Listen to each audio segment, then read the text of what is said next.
The tips in the last video will all help people to find your videos. But there are also some basic marketing strategies you can opt to use to help your channel grow faster overall too. Watch any of the big YouTube channels and you'll find that they end in pretty much the same way, with the creators asking their viewers to like, share and subscribe. This is the simplest way to get more subscribers and it works very well. A lot of people are more than happy to like your content, it just doesn't occur to them or they don't realize quite how much it helps you. Just asking can make all the difference by making it easy and reminding them. Another very important tip when growing your following on YouTube is to look for other YouTubers that you can partner up with. If you watch any big channel, you'll find that very often it will work with other big channels and feature guest appearances from other creators or just mention those other creators.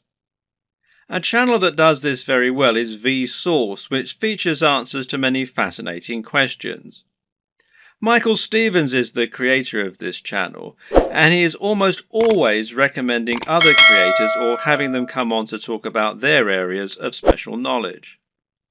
This is essentially influencer marketing. It means you're finding an influencer, in other words, anyone with a large existing audience, and getting them to promote you. The key to success in this arena is not to try and be too ambitious right away. In other words, you're probably not going to get a shout out from Vsauce unless you're already pretty huge. Instead, try and find someone who is about the same size as you and in a similar niche and ask if they want to do a crossover video with you. This way, you both stand to gain by exposing each other to your respective audiences. This will give you a boost in numbers, which means you can try and reach out to someone even larger next time. If you don't have any luck with this right away, you can also try just giving people free mentions, and you may find that those creators are flattered by it and see fit to do the same for you in kind. Try not to view other creators in your community as your competitors. Instead, view them as colleagues and think of the niche as a community of creators. This way, you'll be able to ingratiate yourself into that community and work with them to help get yourself known, while delivering something new for their viewers. Of course, YouTube's advertising platform is not just a way for you to make money. It can also be a way for you to spend money on your own adverts. This way, you can create an advert that will show at the start of other videos and bring people to your channel. This costs money though, so it's not going to be a good option unless you already have a good form of monetization set up, and that needs to be more than just advertising. If your YouTube channel is the start of an effective sales funnel that leads people to buy a high-ticket item, you can calculate your LCV, that's lifetime customer value, and then decide how much you're willing to spend on ads. If you choose to go down this route, then it can be very effective. Just take a look at the success of Tai Lopez thanks to his Here in My Garage ads, even if he is pretty much despised by half of the net. Finally, make sure that you aren't doing all of your promotion on YouTube. The best way to look at YouTube is as one part of a much broader strategy to build your brand and build trust and influence across the web.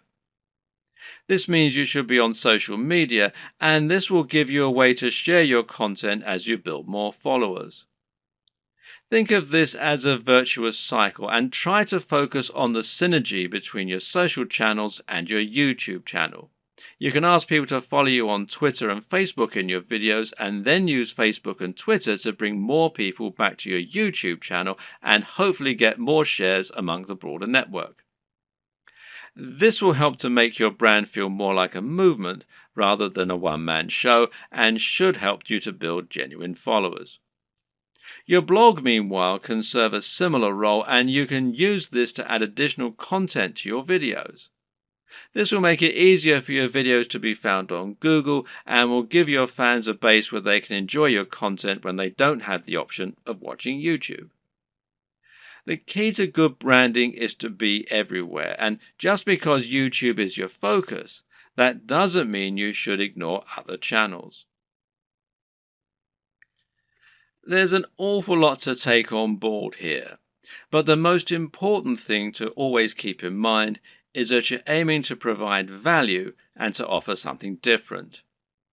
You can be smart about the way you do this in order to minimize your work and to maximize your exposure, but the key is to be genuine, to be interesting, and to really work on the quality and production values. It's also important to be consistent and to keep plugging away. Don't expect fame to come overnight, and don't expect your first video to get 1,000 views. This takes a lot of time and dedication, and you need to be consistently and reliably churning out high quality video if you're going to convince people to subscribe and keep coming back. But if you're smart and you're determined, then there's no reason you can't make it with the very best of them, and once the hits start coming, things will start to take off fast. And trust me, it's more than worth it.